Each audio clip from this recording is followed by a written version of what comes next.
for a longer period of time now. So we're so happy. Woo!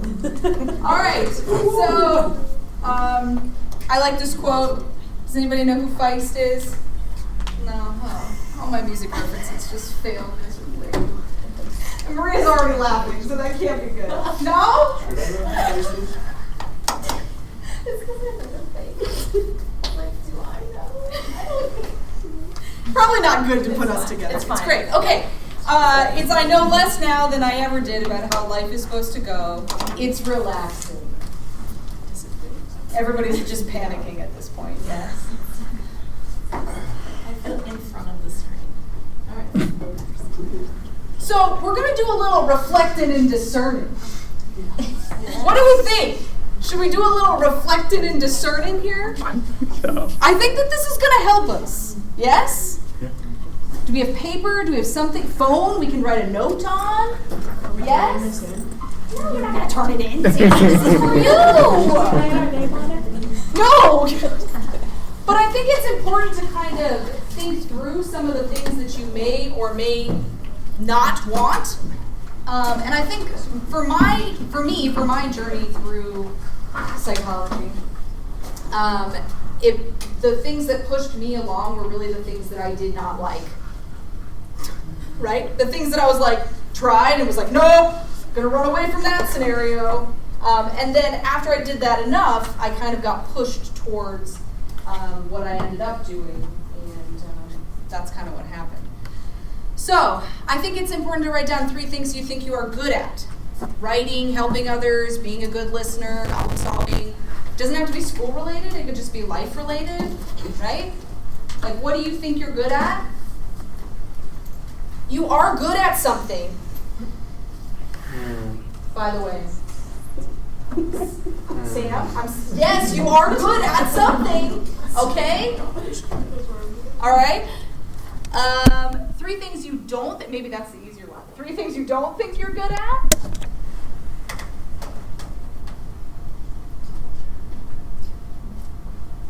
Or you could just take a picture of this and reflect and discern later. No, do it now. Oh. Do it now. Make it happen. Okay. Make it happen. Is there someone in your life who's made a major impact on you and you'd want to do that for others? So this one is actually personal for me because when I was an undergrad, my mentor was really the only reason why I went to graduate school. She pushed me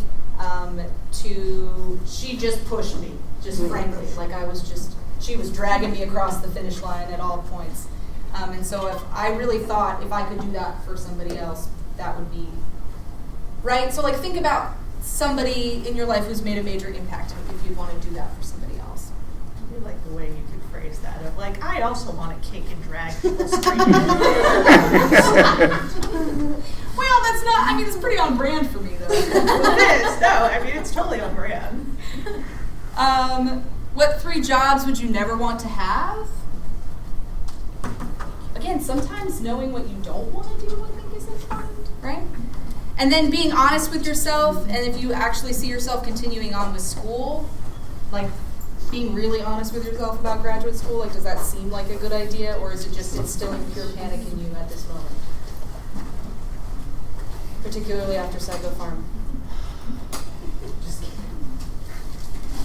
And then last but last but not least, what has been your favorite class in college so far? I think that's really important. Psychopharm. Perception. Yeah, like psychopharm. Clearly. For me, like, things really changed when I took neuroscience. I was like, what is happening with the brain? And then it became very, very cool for me. So, Claire, can I call you out? Last week, Claire got really excited about holding a brain in behavioral neuroscience, right? She showed me that picture I thought was going to wow. And a sheep's brain. Horrible. Right, so like for some people that's like a moment of like, what is happening? Yeah. And other people it's like, no, never. I love that. So these are kind of just to get you to think about, I don't know, like it's been a long time since I've ever been to like a career services thing when I was in undergrad. I'm trying to think about it, but sometimes I think really knowing what you don't want to do can lead you in the right direction and kind of push you towards things, or at least create more experiences for you to try other things, right? At least you know what you don't want to do, and then you can find more things you don't want to do, and then eventually you find what you do. Maybe that's just me. Okay, so and maybe you don't have answers to some of these questions, and that's okay, right? That's okay too. Yes. Do it. Actually, can we like do conversations, like a little bit, just right now, with your people at your table? Yeah. Maybe a little reflecting and discerning with some colleagues would help stimulate some thoughts here, especially if you know the person sitting next to you and you're having a hard time identifying what you're good at. Oftentimes our friends, our family, they see what we're good at, like sometimes better than we do ourselves. So if you want to chat with people next to you, just kind of identify a couple of these things. You don't have to touch on all of them, right? But just maybe take 2 or 3 of them. So I think now that you've maybe thought about a little bit about what you're good at or what you found most interesting, so I made a little QR code here that has a whole page of volunteering opportunities. I think if you don't know what you're interested in, right, volunteering is a really great way to understand what you're interested in. So, and again, I'm just going to talk about me because it's my name. But if you guys have experience in volunteering too, I volunteered at a domestic violence shelter when I was an undergrad, and it very quickly told me I did not want to be a clinical psychologist. But for some people that moment, Mackenzie, can I call you out? Mackenzie volunteered at a domestic violence shelter this summer, and I think for you... Yeah, it was great. It was very eye-opening to see like the application that I could do once I had that degree, and like seeing all of the things that I had learned about in the past with like social psych and like other things from my gender minor, like all of the connections, and then being like, oh my goodness, once I have this degree, I can actually help these people. So. Right. So I think volunteering is really important for 2 reasons. It may solidify something that you want to do, or you may say, maybe this isn't exactly the thing that I want to go into. Again, it's important because you learn how you want to engage with psychology, right? If that's what you're interested in. So there's a lot of different, there's 2 domestic violence shelters on there. They always need people to watch children. They always need people to watch children. There's the Ronald McDonald House on there. Oh, now I'm going to forget. Can somebody tell me what else I put on there? I forgot that it's a QR code, so I can't see it. The learning, reading. Yeah, there's community kitchens. I've worked for Nourish KC before. It's a great organization up off Paseo. They're always looking for volunteers, and it's a really wonderful community kitchen because you actually take the order of the individuals who come in for meals, and it's interesting because they almost don't know what to do in that scenario because you're making them feel like a human who's worth something, taking their order and serving them, and it's a really great community kitchen. It's been around, and a lot of the chefs are like working at 5-star restaurants and then come in on Fridays and Saturdays and prep the food. It's really cool. Harvesters is more of a donation, I think, place. Lead to Read. I think Damien's also done Lead to Read in the past. I did Lead to Read for 3 years. I really want to get back into it. So if anybody is interested, you go into elementary schools and you read to like 6-year-olds for 30 minutes on a lunch hour once a week. It is such a great experience. They are so sweet. And particularly if you're interested in... Unless you hate doing it. Because you might find out that you hate doing it. That's true. That's true. You might be like, I never want to work with kids. Yeah. But I think They have snot running down their face. They do. They do. Yeah. But guess what? Some of Paul Scott's non-preferred. But you're a developmental psychologist. Well, oh yeah, I found out. So Lead to Read is a really great organization. The pandemic, kind of threw things off, and you can go into schools, and so I think they're kind of ramping up again. So I feel like maybe I need a buddy in this scenario. If somebody's like, I'm really interested in that, I will definitely do it with you. Just let me know. Boys and Girls Club, Operation Breakthrough, right down here on Troost. Great organization. They do a lot of programming, again, for kids. Hospice. I had a former student of mine work in hospice, and that was a really eye-opening experience for her to be there with individuals who are on kind of, dealing with last days of life and things like that. There's also ombudsman programs, which are basically like advocates for individuals in assisted living facilities and things along those lines. Yeah, I was going to say there are other things as well. There's a thing called Guardian ad litem, which is run through the family courts here, Yeah. in which you are an advocate for the child, not the state, not the parents. And so they train you how to do reports and things like Yeah. I have a couple links to jobs of that coming up here. Ability KC is a great organization. It's a rehab. It's focused on rehab. They do a lot of PT, OT, but also psych rehabilitation, I think. I know they have 2 neuropsychologists, or maybe, nope, I think they have 2 neuropsychologists on staff. And then the last one is the Whole Person, and this is an organization dedicated to individuals with disabilities, and they have really wonderful programs as well. The American Stroke Foundation is actually headquartered here in Kansas City. It's really weird and interesting that it's here. I'm not sure why. But they also have their website was not great. But I think that if you are interested in rehabilitation with individuals with neurological conditions, that would be a really important program or foundation. So I don't know if that's helpful or not, but I think that sometimes we don't know where to go when we think about volunteering. And the pandemic made it hard, right? Like a lot of people stopped doing volunteer opportunities, and so hopefully we can kind of, I'm trying to, because I miss doing it. Yes, I miss the kids, Dr. Scott. I miss the kids. But again, it can tell you kind of what you want to do and what you don't want to do in a lot of ways, and that's really important. Okay? Because I think when we're in school and we're in this community, we forget that, it's an academic community and it's not everybody's experience outside of this, right? So getting into the community and understanding that is super important, because eventually you will have to go out into the community and work with the community and not be in college anymore. So that's important to understand how that process differs. I prolonged that as long as possible. Yeah, that's what I was thinking. become a professor, and then you're here forever. Exactly. Prolonged that and just stayed in school forever. Yeah. Okay.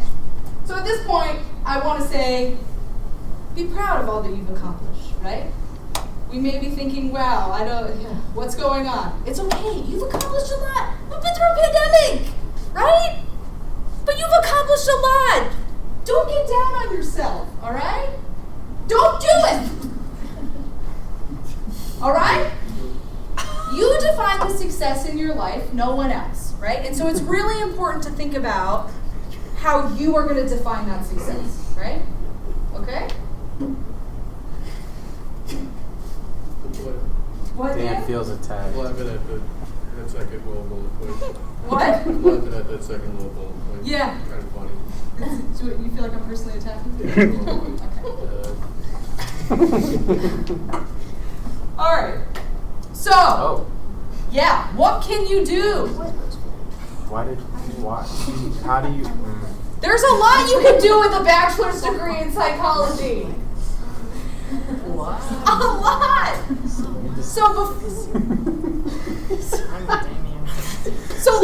let's think about this. Some of these have like additional licensure requirements involved, but a lot of them don't. Like Dr. Scott was just talking about, what do they call it? I think they advertise jobs as more of like victim advocates for courts and things along those lines. I thought guardian ad litem is what is that what you were talking about, what I referred to? Is it paid or is it volunteer?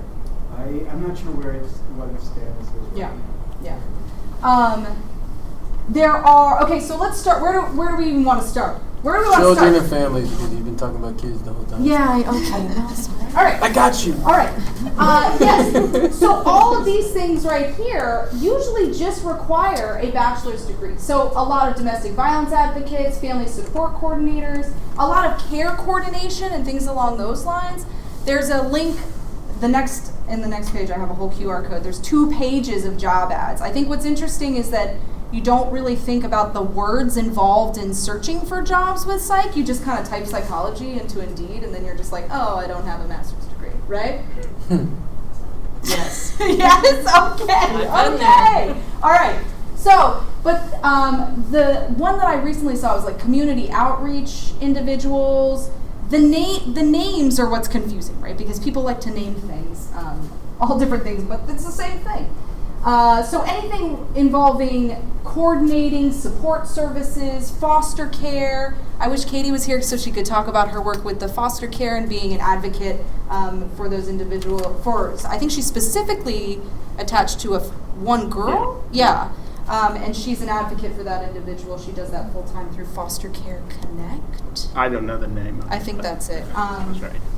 So she recently told me that she was like, I can't leave that job. I can't leave the girl. Yeah, At the- I was felt like, that. oh, I know. I was like, oh. So a lot surrounding children and families. I don't know. Am I missing? And data. Okay, we're getting there. All right.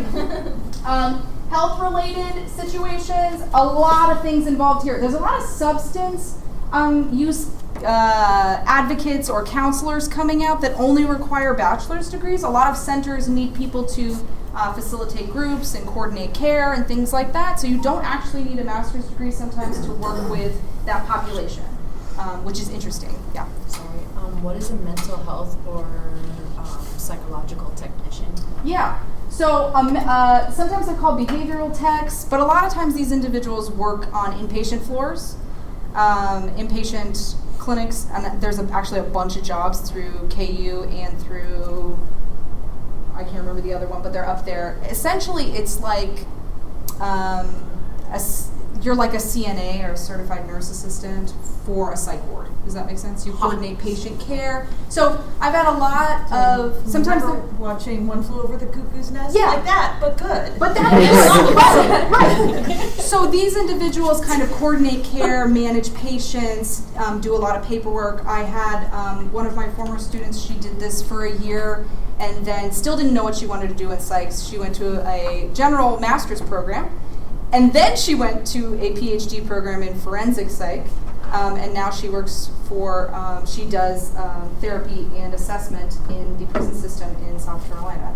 So it took her a while to get there, but she initially was a behavioral health tech. And that's one of those jobs where if you're like, this is really interesting to me, I've had several students in the past be like, I find severe mental illness very interesting. You may not be one of those people, but some people really find that interesting and like that's kind of where they should be to help those individuals.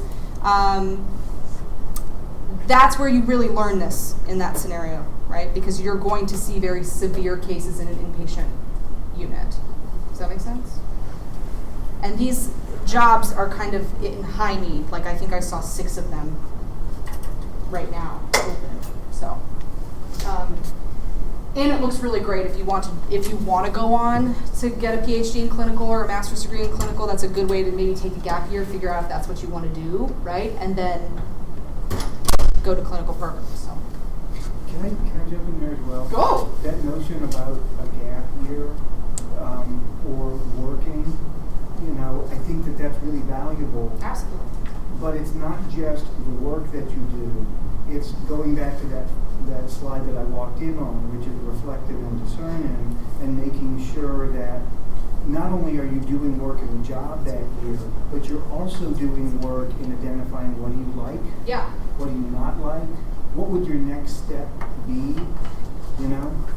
because as you start to look at graduate work, you are going to need to hone in on something so you can use that year of identifying, this is a problem I really want to know more about. Right. And kind of give yourself greater direction. That's going to make you a more attractive candidate for a position for graduate training.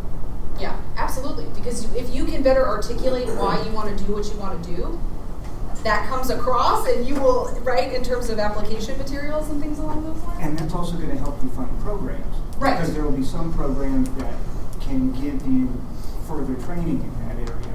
And then you'll be really attracted to them because you already know I want to be successful at that. Right. Just saying. Yeah, absolutely. Knowing yourself is important in the graduate school process. Right? Okay, I'm going to talk about research, Dr. K. All right, so research assistant. We in the area actually have multiple academic medical centers, Children's Mercy, KU. They're looking for research assistants with bachelor's level experience. Does that make sense? So a lot of the times, particularly for Children's Mercy, it's with kids. The one research job I saw, I think, was related to weight management in children, a research study they're running. So there's a lot of patient coordination of the participants, cleaning and running data, that kind of stuff. People are probably like, oh no, you've lost us, Ralph, at this point. Or they're thrilled. Or they're thrilled. We also have, I was reminded today in Psychopharm actually that I used to volunteer at a VA hospital running data for some of the psychologists there. I sat there days on end putting data into SPSS that was all paper. VAs aren't really updated a lot of times with their medical systems, so that might be a good volunteer opportunity. I know everybody's just dying to be an IRB coordinator or a research ethics support specialist. Sounds cool. But To jump in, Yeah. like you're not stuck in academia doing research, right? Government organizations need it. A lot of volunteer organizations need it, right? A lot of businesses need it, right? We have a whole data analytics program now over in whatever the hell they're calling themselves over there, BIA, whatever, right? And that's because like we have all this stuff coming in. Social media, like I have several friends working for social media platforms and like DoorDash and CBS and whatever, and we could debate the ethics of that later. But the point is, like, we have, so many companies have so much data and they want it and then they get it and they have no goddamn idea what to do with all of it. But it's all behavioral. But it's all behavioral. It's stuff you're trained in. Right. Or hopefully you're trained in when you come out of here, right? Right. So, if you're like, oh, I kind of like the idea or like the research process, but I don't want to be stuck in academia all my life, or I don't want to have to teach students or whatever, I'm like, there's still a lot of stuff out there for you. Yeah. And again, they're desperate for it, so you can make some money if that's also something you're interested in. Yeah, So. absolutely. I think business is the big one, right? Like recruiters, HR, anything related to that. Psych degrees are important and valuable. I'm seeing a lot of training coordinators, and I can't remember what the other thing they called it. It's on the list, though. But all of those things, just human resources in general, that's a huge issue right now. Psych is really starting to meld with the business world in multiple ways because people are catching on to the fact that, like, psychology people know things about, like, maintaining businesses and keeping people happy and things along those lines. So that industrial organizational psychologists are really kind of, let's just face it, it's a really cool job. There's a lot of data. It's where business meets psych, so there's a lot of money, right? Nobody ever told me about this when I was young. Just kidding. Anyways, there's a lot, yes?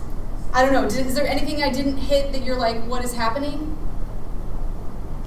There's a lot of education. Oh, the one thing, yes? Counseling and social services. Yeah.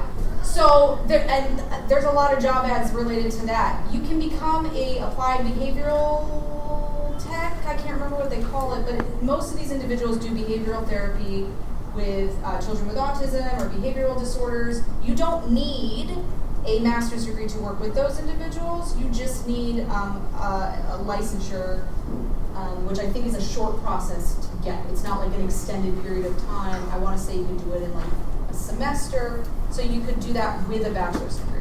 They're ABA technicians, right? Applied behavioral analysis. There it is. Got it. Yeah. So there are things you can do without a master's degree. Sorry, with social work, I thought you had to have a master's in? Yeah. Is that okay? I think most social work stuff. I think a lot of people go from like care coordinators to social work if they find that they like that task. Because a lot of social work, to my knowledge, Care coordinator, what do you mean by that? kind of like doing the grunt work of what a social worker does. Does that make sense? Like So without like those. a CNA compared to a nurse. Sure. Kind of. Yeah. Sure. I was pretty nurse. Did you have another? With the ABA, so I know like therapists need a master's. Mhm. Is that like a path that do you think would make sense? ABA Yeah. to go back to master's? Yeah, I've had a couple of students do that kind of program. I think, Lindsay, correct me if I'm wrong, is Gracie next to you in ABA Tech right now? Or it's a goal. Oh, It's either present or Yeah. yeah. but she's working with individuals She with autism has, right now. yes. Yeah, so Yes. for sure, right, because then you gain information, again, like Dr. Scott was saying, about that population, if that's what you want. And so a lot of people do move up after time because they want to either manage people or just know more. Like all of us sitting up here just can't get out of school because we want to know more, right? But some individuals really want to apply what they know. I'm not saying that we don't apply what we know, but we just, yeah. So I think really that it comes out of, do you feel the need to know more? And I think that's what motivates you to go back and get a higher degree, because you're like, I want to become the person who can tell other people about this and do my job better. And it's control. Yeah, Like, do I want control? Do I want power? absolutely. Over decision making. Yeah. She's coming out swinging. Yeah. Always. I want all of you to grab more power. Okay. We're talking. Oh, that, yeah, board certified assistant behavioral analyst. I knew I had it on here somewhere. So this again is another QR code link to, I went too far, and it's 2 pages of current job ads. It's 2 pages of current job ads, but I think it's interesting.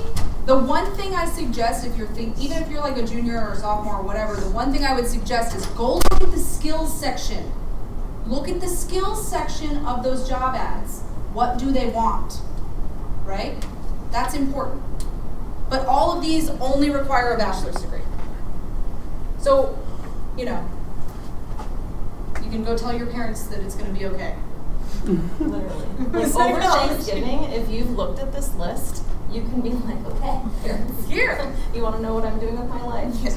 Well, I have assessed the jobs that are achievable with this degree. There you go. Here are the Yes. skills that I have built, and this is how I'm going to get it. They'll be so Everything is impressed. going to be fine. Yeah. Can you turn off the lights? Oh, yeah. Sorry. Is it the lights, you think? I don't know. It's not. Can we send this PowerPoint in like the email group? Yeah, sure. Maybe that'd be Sure. nice then. Is that better? I hope I'm making all these pictures look good. Just stay there, posted. Again, I think it's important to look at the skills involved, right? It's a good idea also because, we all know, as you said before, people love to name jobs different things so they can Yeah. feel special. It could be a substance abuse counselor in one group, and then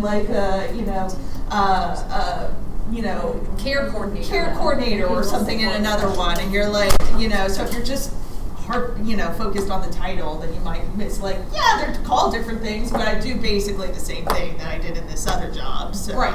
hire me. Yeah. Yeah. So anyways, I had a lot of fun actually going to look for jobs. So if you are on the job market, or if you want to talk about the job market, let me know. Because some things are hidden too, Indeed kind of sucks. So I literally, you know what I do? I go into each, I go into Children's Mercy's website, careers, KU's careers, the health system, St. Luke's. I go into all of those different, actual sites. Sometimes stuff just doesn't get posted on Indeed or whatever, so. I had too much fun. Well, because companies have to pay Indeed money. That's true, yeah.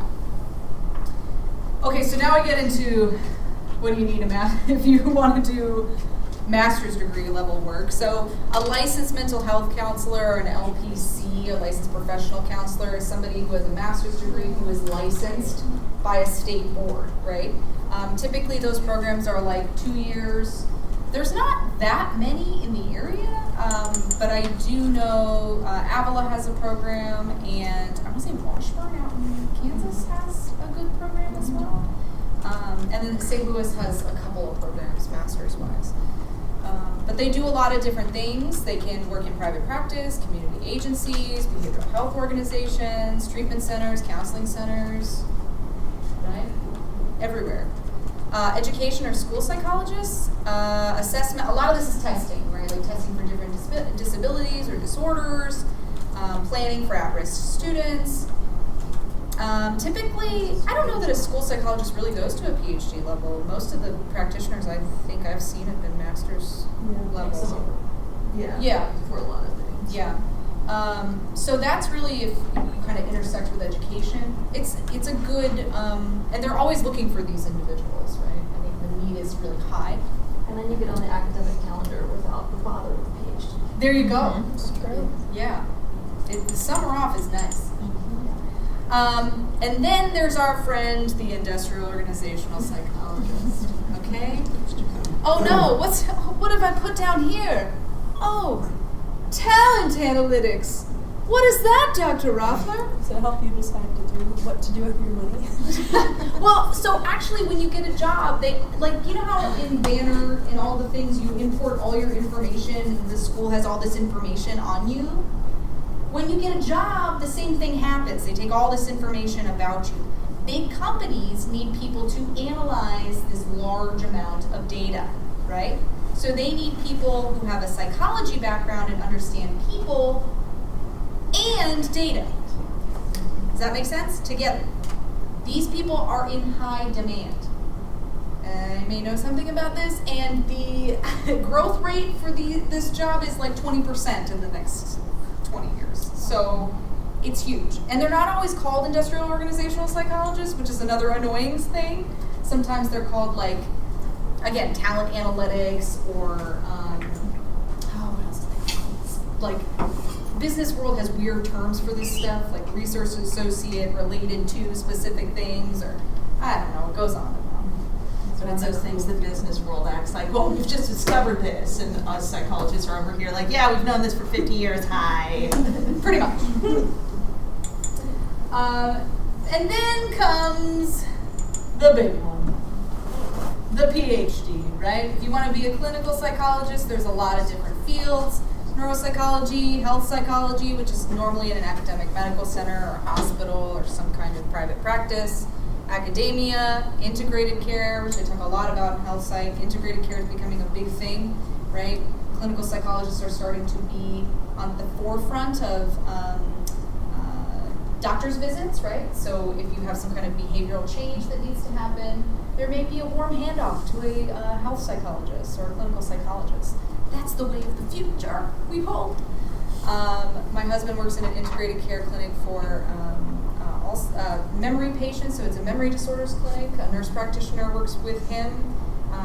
They do a lot of the biological stuff, and he does the testing, the neuro testing, which is really interesting.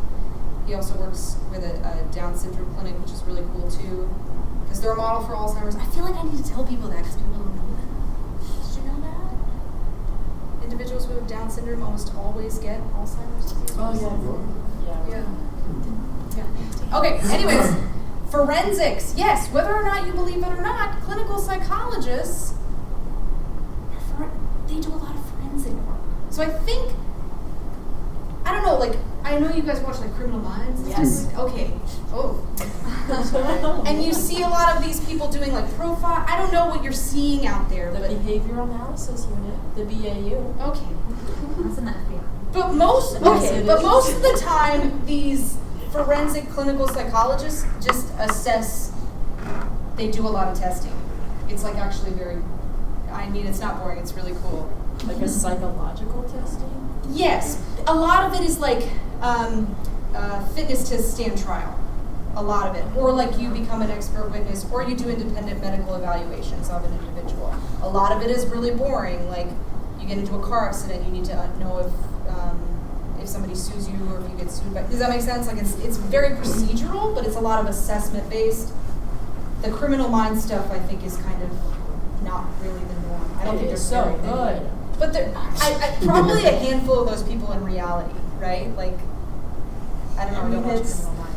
Yeah, let's. Yeah, No, I'm not going to start this. Osborne has rant. thoughts. I'm not going to start this rant on how Law and Order and all procedural television has destroyed our justice system. I'm not going to do it. I have thoughts. If you want to get me started, we can do it after all this. What were you gonna say, Dr. You know, forensics. I met someone who does immigration.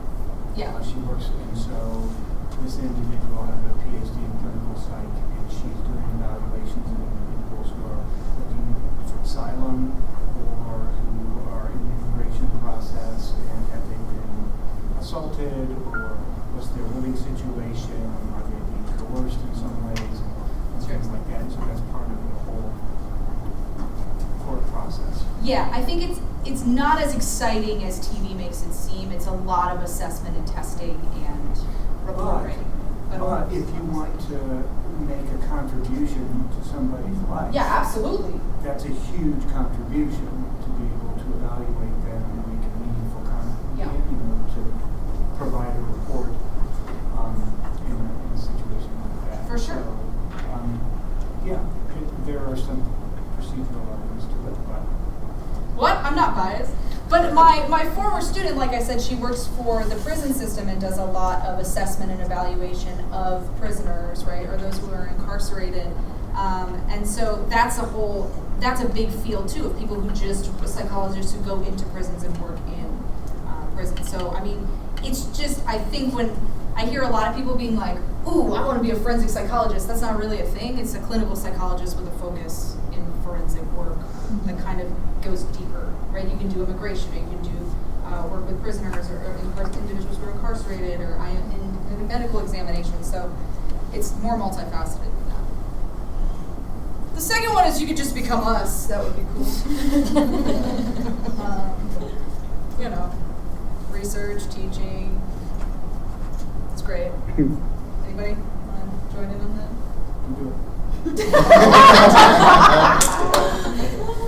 And then we talked about I will say another one though, another again kind of thing of like knowing yourself is like going into academia, like there is a difference between us and people over at like UMKC.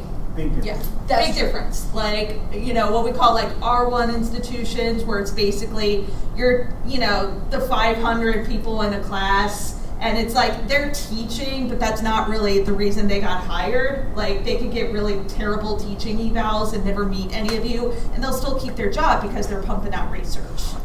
Right. Versus what we do, we're more of a teaching focused institution, and like we love doing research, but it's almost as an avenue to like teach you guys more about research. It's more of a teaching focus. So again, think about what you want, right? Like, do you want to have more interaction with your students, or do you, enjoy teaching in that interaction, or do you just really love the research part of it? And if that's what you want to do, then yeah, maybe your goal is to do the UMKC thing versus us over here at Rockhurst.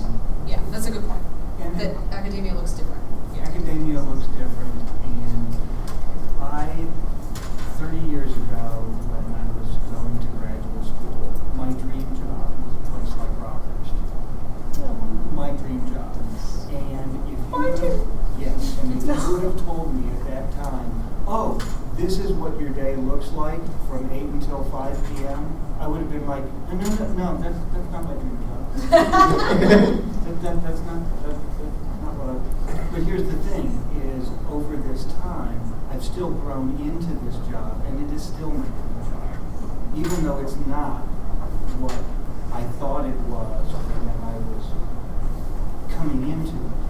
But I've also developed my expertise in ways to do things within this institution that I find rewarding. And at the end, yes. So even, sorry to interrupt, No. like you said when you were looking at it, it wasn't exactly what you wanted 30 years ago when you were going to grad school. So when in the process of you teaching here, did you actually say that this is my dream job regardless of that schedule? Like how long did it take you to actually like accept the schedule? Because like even though you said you're still learning and it's still becoming your dream job, I'm curious. Yeah, it's really that's a really insightful question. And for me, because I've been doing this so long, it's kind of almost come in waves in which there have been different points in time where I'm like, oh, this really kind of sucks. No, this is great. This is. Where is it now, Paul Scott? Swing.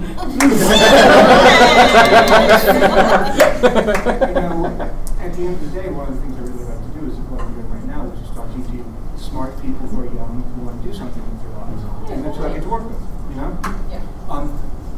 I also get to work with a lot of career administrators and other people who I'm like, you're not young, and you're not all that smart, and you're not really trying to do anything. But, did I say Meetings that? are fun with Paul Scott. Yeah. But, and I don't want to bash on administrators or some other situations, but one of the things that's also happened to allow me to find those high points is to be able to focus in on what's really rewarding, and to be able to do that a lot and make sure that that's where my energy and focus is, and know that there are these other things that I have to do, and find those things that I do well and do that. And then there are some things where I just have to say, Gotta do it. You don't want me there, and I'm not there. So That's all jobs, though. But that's all jobs, and Yeah. that's why I'm telling you this. Is that's all jobs. And also, Dr. Scott, I think, sorry, I don't mean to- Mhm. but I think that, I don't know, I've talked about this in health psych before, I'm not sure that they will stay in jobs for 30 years. Right, and that's Is that maybe what made you think of that question, Damien, is like, 30 years? Well, it made me think of it because how he put it, no insult, anything. It just sounded like a generic type of response in the way like it still was my dream job. So Yeah. I just really wanted to get like the specific of when he like thought of it like this is Yeah. it, even though it still goes up and down him Mhm. like that. Yeah. So And so that's another thing as well, because within that story, by you asking that question, which is one of the reasons I like to work with young smart people, because it's a good question, because it allowed me to then focus to say, there are certain things that I really have recognized that I love to do, and so I keep trying to find that. And you will go through different careers, because careers are going to come and go within your lifespan. But if you have a sense of what you really like to do and who you like to work with, you can continue to find those spaces. And so you can find the peaks of those waves, even though it may not be in one particular job. I agree with that. Yeah. Claps for Paul Scott. Oh. No, that was great. That was good. That was great. We love you. It's very reassuring because like every time I ask, it's reassuring that you guys agree with that, because I feel like, Dr. Roffler, you know this, like if I ask like one of you to like speak or something, I'll get so nervous because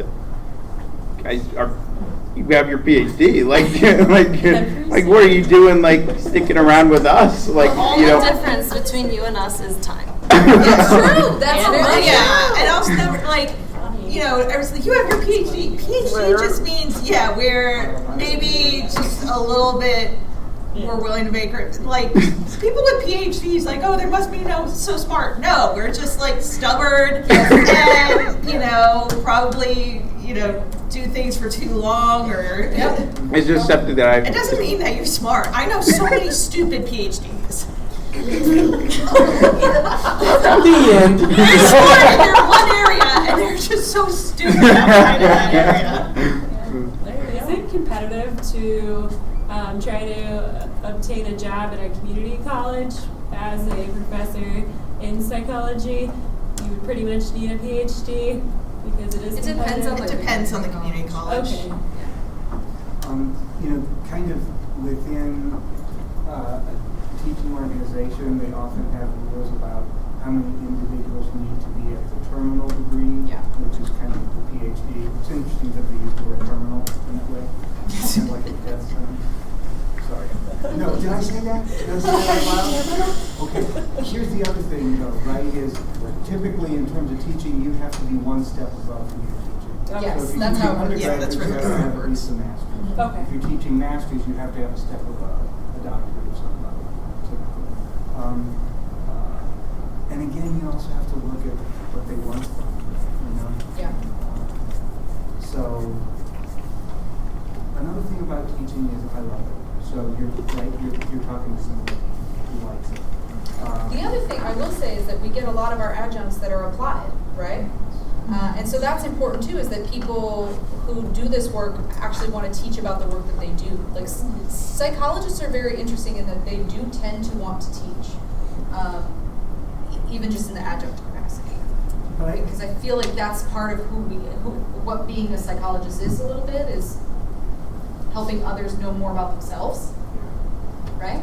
Yeah, I mean, we do have several adjuncts that are like practitioners in the community. Right. Like there's, one that kind of takes all of our 8 a.m. classes and he loves it because he's like, I can just teach and then I can go and do my practice. Yeah.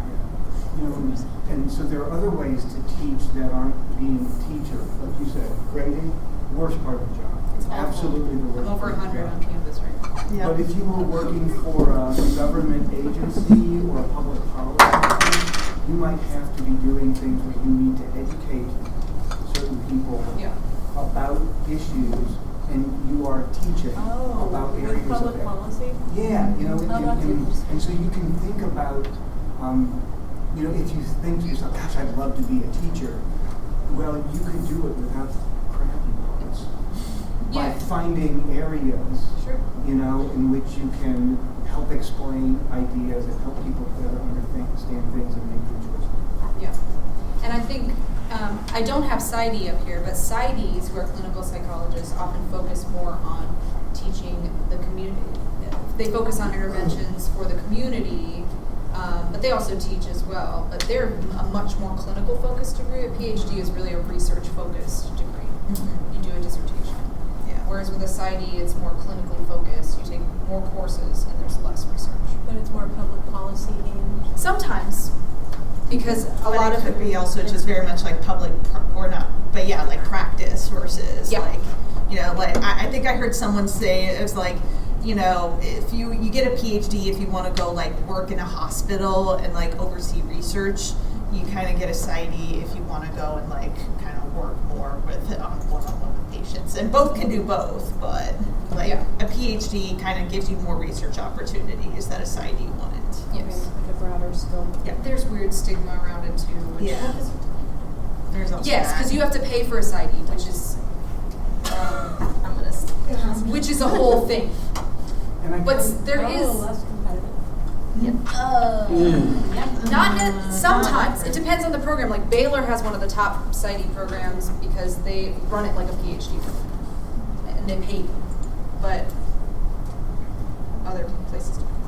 You know what, another thing to keep, I'm sorry, Sadie. Yeah, Sadie, what was your question? No, you're good. I was just gonna say, there's teaching at a college level for psychologists. Is there any courses in high school that can be taught about psychology? Yeah. And what would you?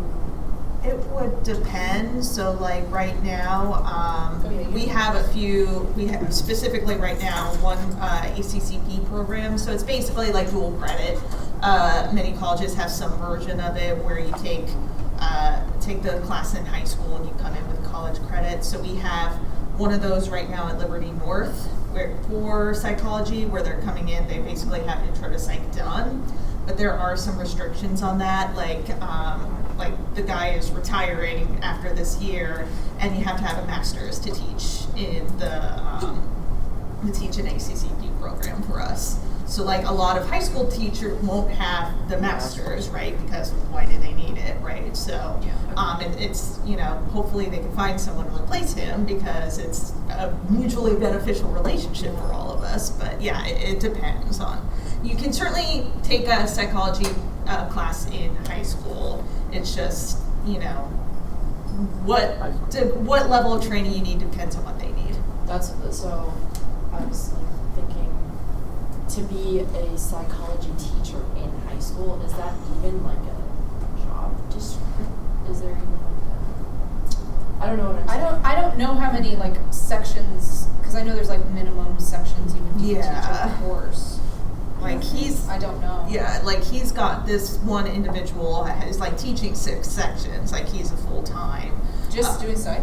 Just doing psych. But I think that is not the norm by any stretch. It's just, it's just so big that they need him to teach all 6 sections. And is that just in high school, or is there also anything in grade school and middle school. I wish. Yeah, no, That's- that's grade school. That's what I wanna do. Can I jump into? Yeah. You know, so for example, I see clinical psychologists and I see these different fields, right? And is there another slide after this? No. Okay. I mean, there is, but it's not about this. So for example, as I think when I talk to students, and correct me if I'm wrong, I'm telling students this, but one of the things that, as I understand, if you want to go and get a PhD in clinical psychology, for example, you're going to have to really refine your focus. So for example, your husband has a focus on memory care in particular, and so he has gone to a graduate program that allows him to train in memory care for older individuals. Now, if you wanted to get a PhD in clinical psychology, you would have to say, I want to study adolescents who are developing anxiety disorder. Correct. Right? So you're really getting... It's very specific. You know? And so, for example, you might have an interest in, I want to study Latino men who are coming out as gay and the challenges that they're having in their family dynamics because of these particular issues. Okay, that's a meaningful group to want to help. Do you necessarily, and that's something that might be really interesting to you to study, and you might, some of you might have just thought to yourself, that's okay, right? Here's the other thing. Do you have to get a clinical degree in psychology to pour yourself into better understanding that issue? Or do you look at a social psych program that is studying issues of gender or orientation or diversity issues? Or are you working with a group, or have you identified someone that you want to work with, and maybe you can study, and like say you were talking about working with kids at summer camp who might have had ADHD. Maybe you're looking at a developmental psych program as opposed to a clinical psych program. Yeah, so I think what you're describing here is you need to figure out if you want to sit one-on-one with an individual. Or do you want to research and and be- better understand the right. issue? Yeah. Do you want to help individuals one at a time or in a kind of group capacity or in a clinical capacity, or do you want to understand underlying mechanisms related to, like the studies you read in class or the studies you hear us talk about in class, do you want to generate more information? Or do you want to spend time sitting with somebody and help behavioral change processes or help them go through something or... Yeah, and generate the research that the clinicians can then use to like, oh, this is good, I can, apply this one-on-one with my... So, I think of, to me, I think of being a clinician as being like the tip of the spear. You're that one point where you're working with individuals to try to help them with the issues they're experiencing. I don't have the emotional chops to do that kind of work. You got to be able to deal with people when they're having the worst days of their lives. Right. Hence why the volunteering and going to those places with those to individuals is important. Right. But you may really want to be able to help individuals with those types of challenges, but you could do that by studying other things and generating a better understanding of what they may be facing without necessarily having to be in a 15-minute session with them 6 times a day, 4 to 5 times a week. Right. You might be able to see lots of individuals who have that situation that you're interested in improving, but you may be working with them in a very different way. Yeah. So, That's and that then allows you to go into different programs besides just clinical, if that makes some sense. Yeah. Maybe. Maybe? Again, where knowing yourself, right, is good. Because I had a student in Maine that really wanted to work with domestic violence survivors because she herself was one, and she got into the program, and she basically had to drop out after a few months because she realized I can't handle this one-on-one. It's too traumatizing for me. It brings back too much. So, but I mean, she still worked, but she's, again, sort of pivoted, right? So it's like, I'm going to go and work on the research end of it, of like, I still want to do this, but I can't do it in this capacity anymore. right? So again, that's where knowing yourself is really helpful. And then that could be done through a women's studies program. That could be done through Masters of Public Health. No.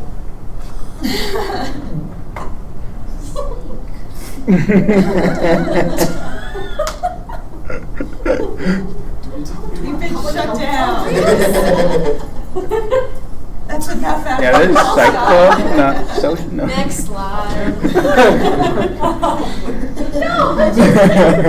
All right, let's talk about what it takes, like what you need though to get into graduate school. Yes. And can you choose, or are you just stuck with like whatever accepts you, or they match you, or some sort of like? You choose. Yes and no. You choose it at this rate, but in a clinical program, you match. There's a matching process if you go PhD.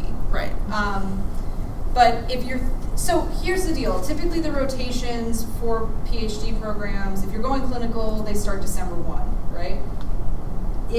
I think experimental programs and programs that aren't clinical may go into mid-December. Oh, they're December 1 still? So it depends if you're applying. This is where Dr. K takes over. Yes, I don't know. It's been a long Yeah, I time. just did this. So here we go. Okay, so R1, this leveling that you were talking about, do you hear more about like the intensive research university, the most competitive, the Harvards, the University of Minnesota's, the Yale? Like if that's where you're applying, no matter what program it is, it's December 1st because they want the first pick of the best people. So they require an earlier deadline. People that are R2, which is like those kind of middle ground, like still very intense research universities, they still get big grants, but they're just not Yale. They would have more of like the December 15th deadline.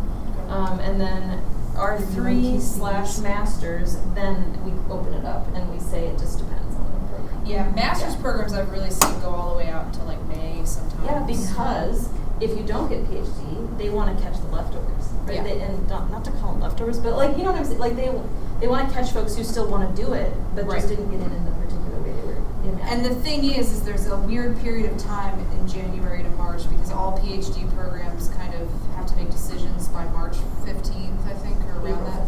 April? April 15th. Oh, you're right. It is April 15th. Yeah, which is torture because it's forever. Right. And your So years are there's going like a whole down. period of that process.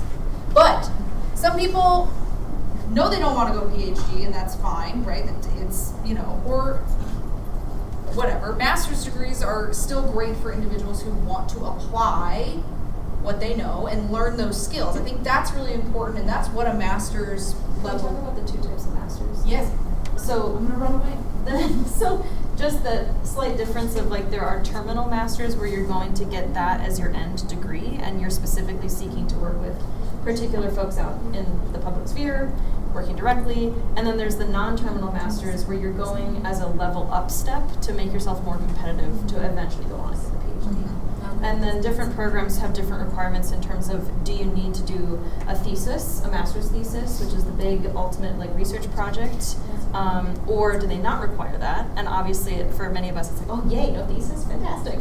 Except that most of the time to get into the doctoral programs, they want to see that you're doctoral ready and that you've done a thesis. So for those of you thinking grad school but you're not sure you want to go straight doctorate, I'd be looking for those non-terminal with a thesis type of master's program. That's what I ended up doing. Was I got into psychology relatively late in the game. I think some of you have taken me. No, I started out as pre-pharmacy, and then I tried organic chemistry, and I failed, and I nearly lost my scholarship. So, yeah, so that was an interesting semester of trying to get it back / figuring out what the hell I'm going to do with my life. And then, I had taken intro at like the, as like a core, and it was like, okay, but, and then I took social psych, and I was like, oh, this is my jam. But that was in junior year. So I figured out really late that this is what I wanted to do, and I wanted to do more of the research side of it, and not therapy is what I knew about myself, not therapy. So I was working in the lab, but I just didn't have the experience. I didn't have enough time. I couldn't get a senior capstone. So that's what I ended up doing was like finding a non-terminal master's program. Or it was terminal, but it was designed to like get you to a PhD program. Yeah, so different splits for different folks. Yeah. And it's really important to pay attention to which one is which. If you want to do therapy, do you need a PhD? No. You need a master's though. Yeah, I would same kind of like the levels we were talking about. It like it depends on how much control you want and how many people you want to see and what types of people you want to see. So the greater the severity, the more control, and what was the other thing I said? And the power over You the said number power. of people and things. But the thing is, as you move, I think what you're trying to say is you move up, like a PhD oversees master's level clinicians, right? So I think that's what you mean in terms of like ability to kind of oversee and supervise. So if I want to master's be level clinicians. just directly working with the people, not like overseeing Masters. others, if I just want to be working with the people going to therapy, I just need a master's. Yeah. All right. And that's again another good thing too. So don't pay more money on an education that you really don't need for what you want to do. Would you Like say- I've had students come up to, I want to get a PhD. I want to be. Well, what do you want to do? Oh, I want to work at a drug rehab clinic or whatever. I was like, don't do that then. You're throwing away tens of thousands of dollars for something you don't need to do. Should I get if that's my plan, should I get a terminal master's or should I go for a non-terminal master's? Well, a terminal master's just means that the program doesn't continue into a PhD. A non-terminal program actually grants you a master's, but just it's not billed that way. Oh. Does that make sense? So like they're just like, it's a non-terminal degree, but I've had friends drop out of PhD programs after masters all the time. So At just, least It's 3 like you people can in my like walk program. away having something, but that's not the end goal of the program. Consolation prize. Yeah. Yeah. Right. And when they're having to walk away, at what point have they walked away? Is it like right before the thesis, or? I had a friend who did her prelim, like a 90-page paper, and then walked away. What the? So it just My depends. entire cohort left, except So I just tell you What's straight the up. other? Yeah, usually you have to get something like done so they can say you've achieved enough that we can feel comfortable giving you And a there's master's. benchmarks for that. But yeah, it might be finish your comps or, Okay. there's a lot. the stratification I saw was first year dropouts because they got there and they were like, oh, It's this not is what not you what I wanted. wanted. And I was confused about that, and I realized I want to do something else, so peace out before I spend more time here. The master's dropouts who are like, yeah, this freaking sucked, but I want something out of it, and they can use that master's to then go on and do the things we talked about. And then the right after the master's, usually around the canvassy or prelim time. Sure. where it's How just long did it take you guys to get your PhD? 6 years. But including a master's. So master's, PhD combined is 6 total. Is that for everyone? 8 years for me. 5. 6. That's so much No, mine's free. PhD programs give you a stipend. And a tuition waiver. I'm not looking at PhDs. And you can't think of it as, especially in a PhD program, maybe even a master's, that's like, oh my gosh, that's like school. You've got to kind of, like we were talking about, it's not really school anymore. It's professional development. You should be doing things. Yet, the least important thing in a graduate program is your classes. Yeah. The We're gonna get least to that. important thing are your classes. Like, be quiet. We're getting to it. Hang on. Okay, but so requirements. You really need to look for the specific programs, particularly if you're thinking about PhD. You have to apply to work with a specific mentor. That's important. So you need to look for. Don't leave, Dr. Scott. You're fine. All right. So you have to match yourself when you think about a personal statement. Start a personal statement early. Okay. You don't want to be caught out spiraling on your personal statement 2 days before you apply And it's to not a personal statement. It is a statement of professional interest. There we go. Because it's not about, it's how can you bring your personal experience and the skills you have and say, this is why I'm good for your program. Does that make sense? Without going through your entire history of why you came to the point in which you are. Does that make sense? Don't help do that, yeah. So if you need help with this, I think sometimes it's nice to like word vomit things and then bring it back and say, okay, now what can I say? That's why when I had you think about the 3 things you're good at, you have to market yourself, which is difficult for a lot of people to do. But you have to have that moment of like, yeah, I can do this. Yeah, I can do this. And you have to do that in a way that combines that person's interest with yours. Master's degree programs don't require you to match with a person. It's more about, here's the skills I have, here are my life experiences, I'm gonna rock this program. Does that make sense? So you have to be like, I'm gonna do this, which is again a very difficult thing to write. GRE, a lot of schools are waiving the GRE still because of COVID. I would check websites, check if they require the psychology subject test. That's always a fun one to take.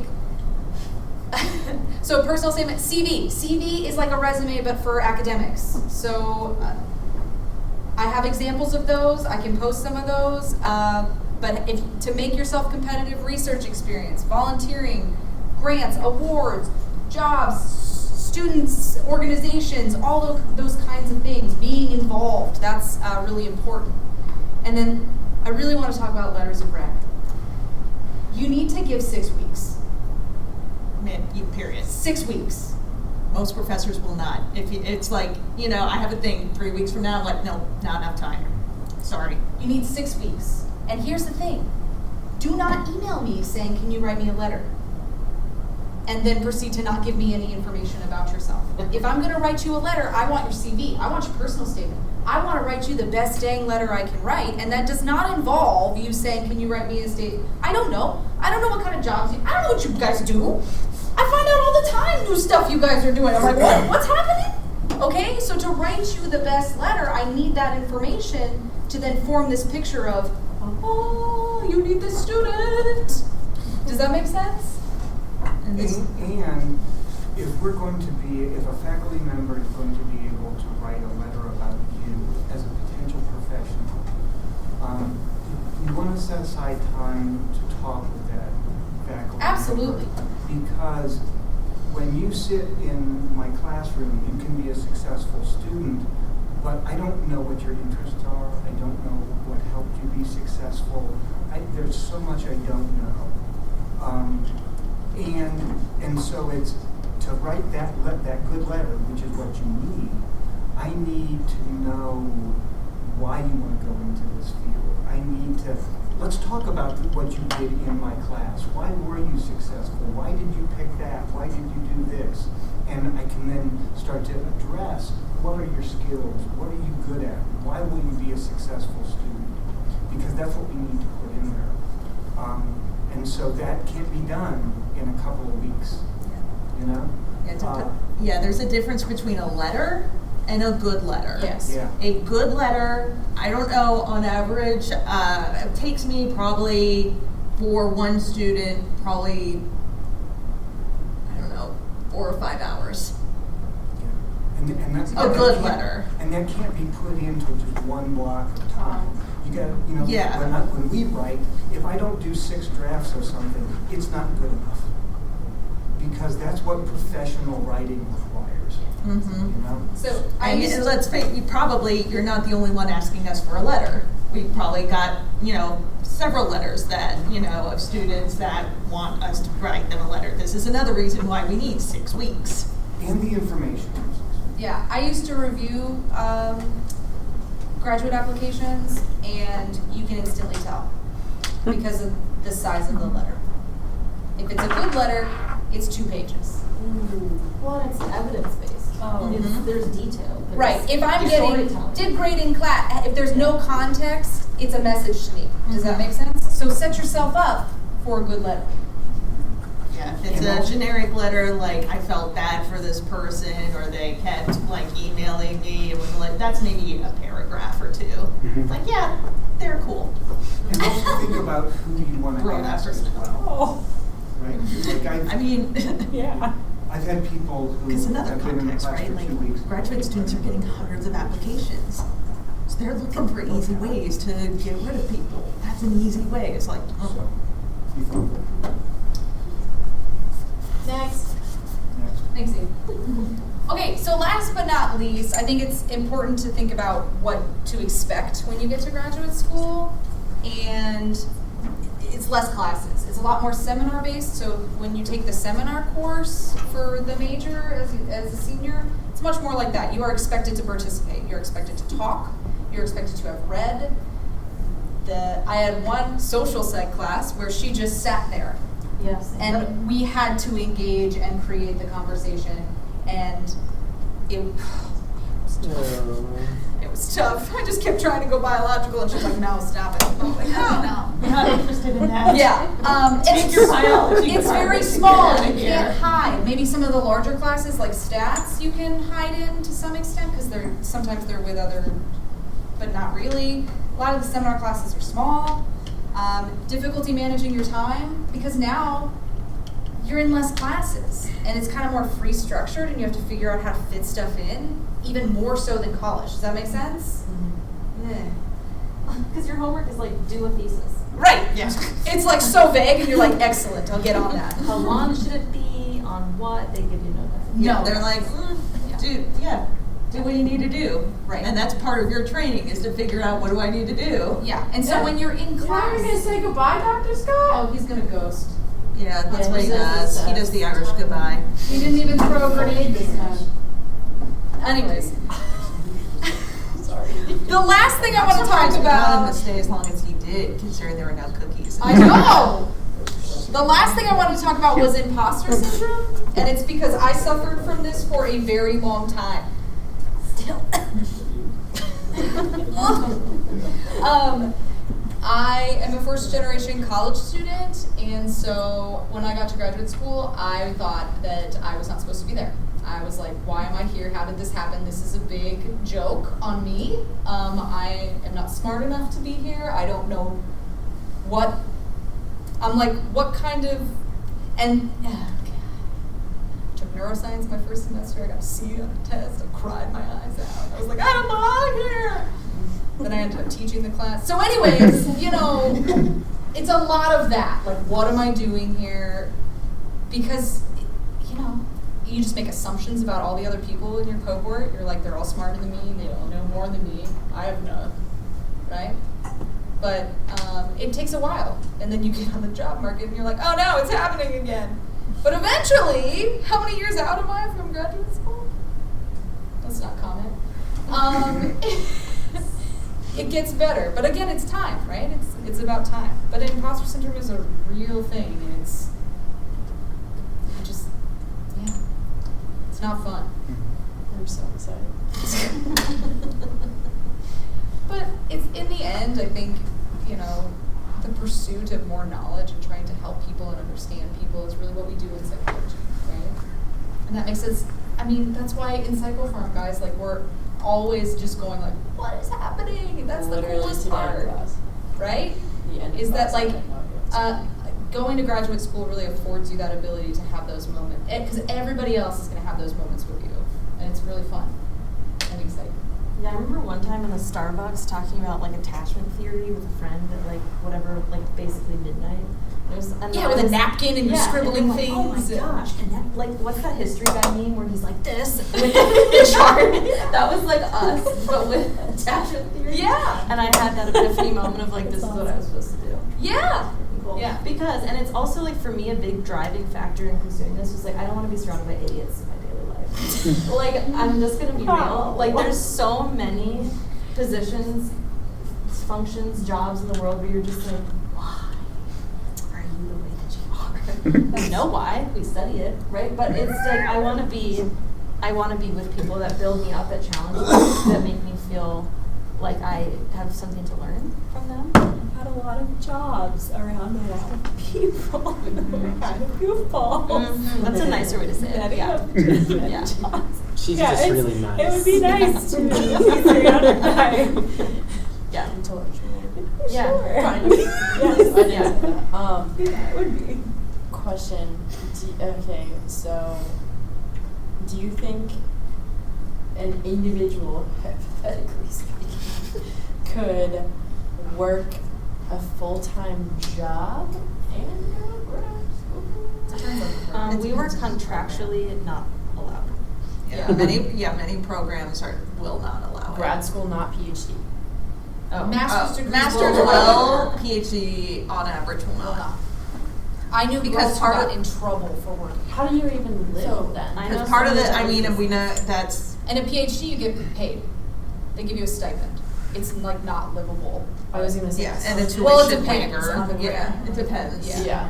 Because, yeah, you also get complications with, like, your mentor might have a grant, so they might be able to give you more money, like, build in more of a stipend, but it's complicated. So masters, potentially, Yeah. like a part-time. Yeah, especially a lot of, like, master's programs now, more and more are kind of geared or aimed at, like, you know, someone who's, like, you know, like, maybe working for a business, but like wants to go back and get their MBA, right? Or like wants to, you know, like maybe wants to get a master's in IO or something. Like it's Or built. nurse practitioners. Right, exactly, yeah. So a lot of master's programs are, especially now, are kind of built to allow that.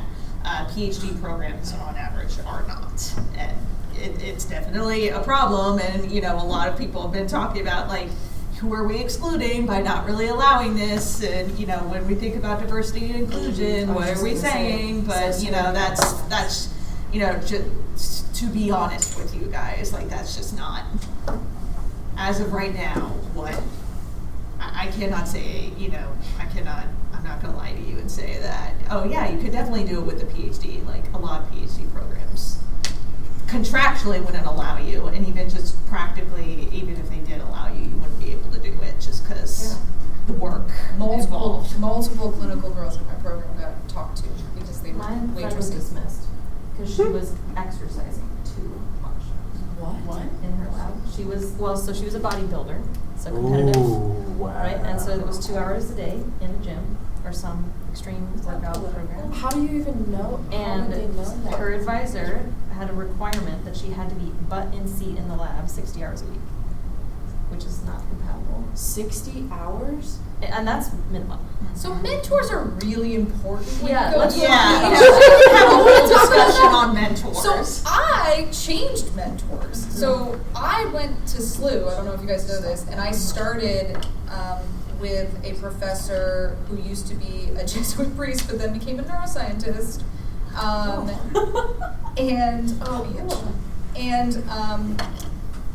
We were just not compatible.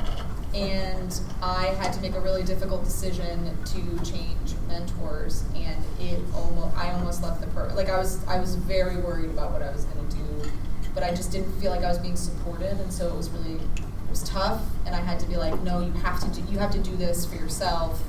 But the grad school's hard because sometimes you just don't feel like you have the support to. It's weird because once you get out, then you're like best friends with you're like, hey mentor, what's up? Yeah. Some people. Yeah. And so that's important just in terms of PhD in general. You're not applying to a school. Yes. You're not really even applying necessarily to the program, you're applying to the person. Yeah. Like, you know, like Paul was talking about, like, you know, they study something very specific, either that is your interest or adjacent to your interest. Like Latino Americans, you know, LGBT Latino Americans, right? Like, okay, I want to study that because I want to talk, you know, I want to study family dynamics or the coming out process or whatever, right? You're applying to a person, and sometimes you get there and, you know, maybe that person's research interests are what you want, but their style is not meshing well with you. Style is stuck in the 70s. Can you meet them or like find In them the on interview process. In the interview media, or, process, like- but you know, it's like a job, right? Like you're not necessarily, you know, everyone's putting on their best face Did during you the go job. in person to interview? Thankfully, yeah. I did not. I was called. I I was had called. one conversation, and then I think wow. it's changed since my time. Oh yeah, no, they did both. Wow. They called me first as a screener, and then people that make it through that round get invited to the full conference. I was called Oh, no, they both for just- the master's and the They PhD. just- Part of what the PhD was, she got last minute grant funding, so it was looking for a student last minute. And are certain mentors more sought after than other mentors? Like Yes. they're attracting more Very. competitive applicants? Yes. Okay. Mhm. So, If you're like a Also, big name, like if you those who- if you've read like in one of your classes, like you've read people, you know, if they're an expert in their field or they're like is a name that keeps popping up over and over, like yeah, they're going to be way more competitive. Yeah, Mm. because they produce. They produce a lot, and everyone, you know, they're the expert in their field. But Everyone don't wants let to work with Dr. them. K. Dr. K interviewed with a very high-level psychologist. What's her name?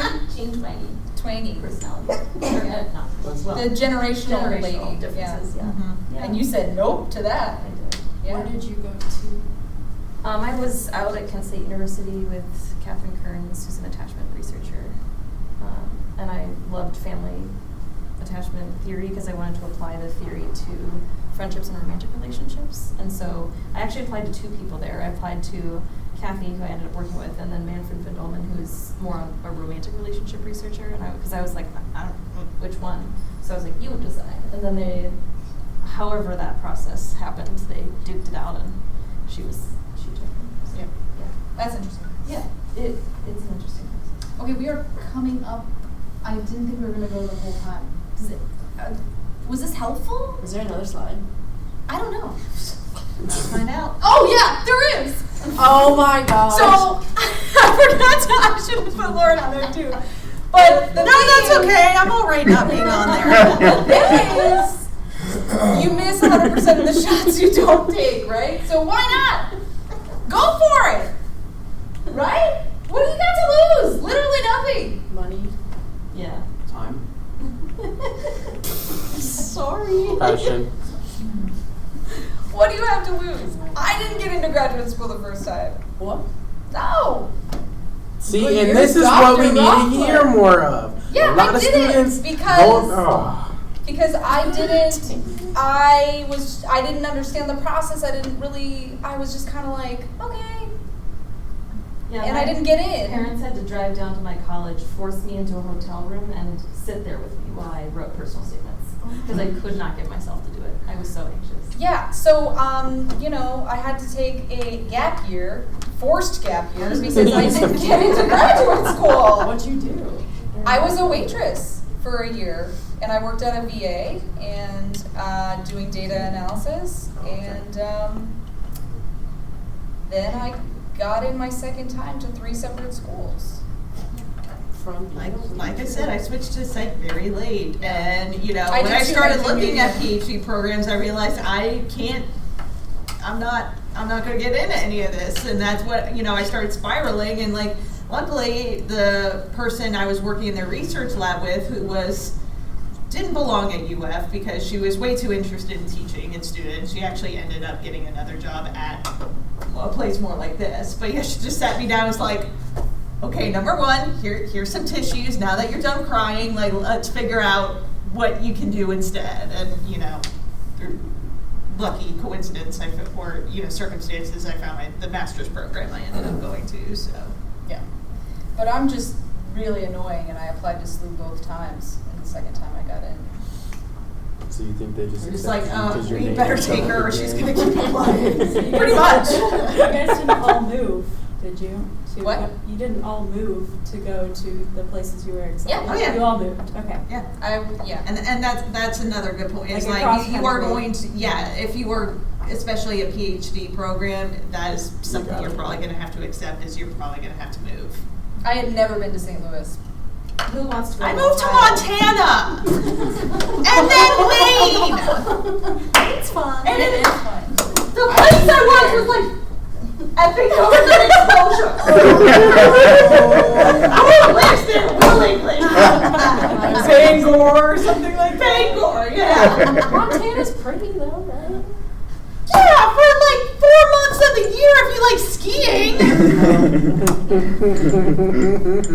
Well, Tell us how you really feel, Dr. Otto.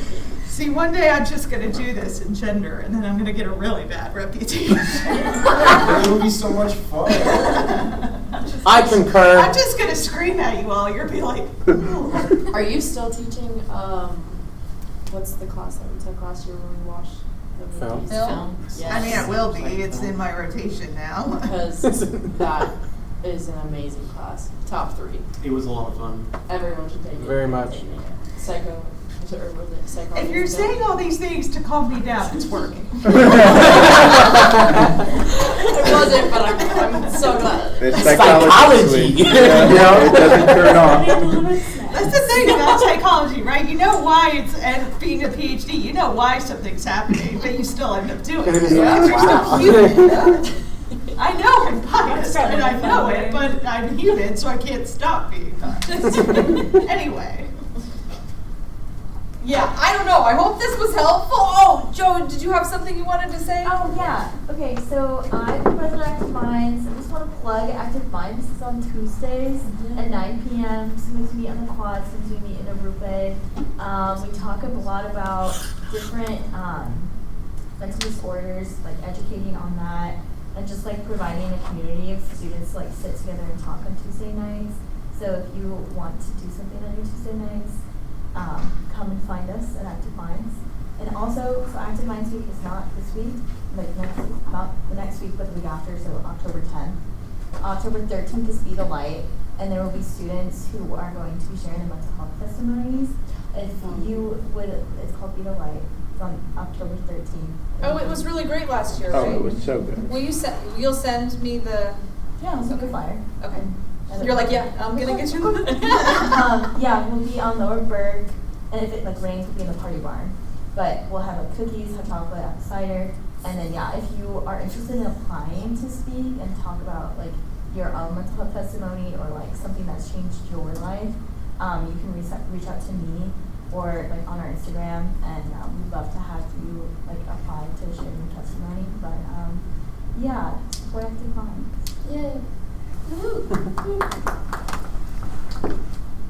Okay, well, we're past our time. Let's see. I'm sorry, I like to ask questions. We love the yeah, questions. sorry for That's all fine. my questions. Oh, anyone? Oh no, let's all apologize for asking questions when that's what we're here for. You get mad because we always don't get to your slides. Okay. So in Psych Club, like when we're applying for all of these wonderful things for your schools, can we put Psych Club on our application? Yeah. Absolutely. And so like, do we have to like be like a specific member? I think as long as we Active have membership, your email, right? Are we doing that? Just say like you were one of the founders or something, yeah? I was a founder. Yeah. I went to There you go. There you go. They're scary. Kyle did a really good job. That was fun. Good I job. loved it. Yeah, I think to consider yourself a member, you just have to be on our email list, right? Yeah. Pretty I forgot much. that I can say that. Well, Are we gonna have another meeting? Yeah. Oh, yeah. so we just have that IO speaker, right? Oh, We just have that in our pocket. Okay. Like Yeah, I'll yeah. just do that at a different meeting. Yeah. Yeah. I think maybe the next meeting we might want to have a guest speaker. Well, we got Bryce with his 18-minute video. I know, I saw that. Oh, Bryce. I was actually thinking about Your husband. Oh, Yes. oh, sorry. Yeah, I can. Hurt so much, we gotta.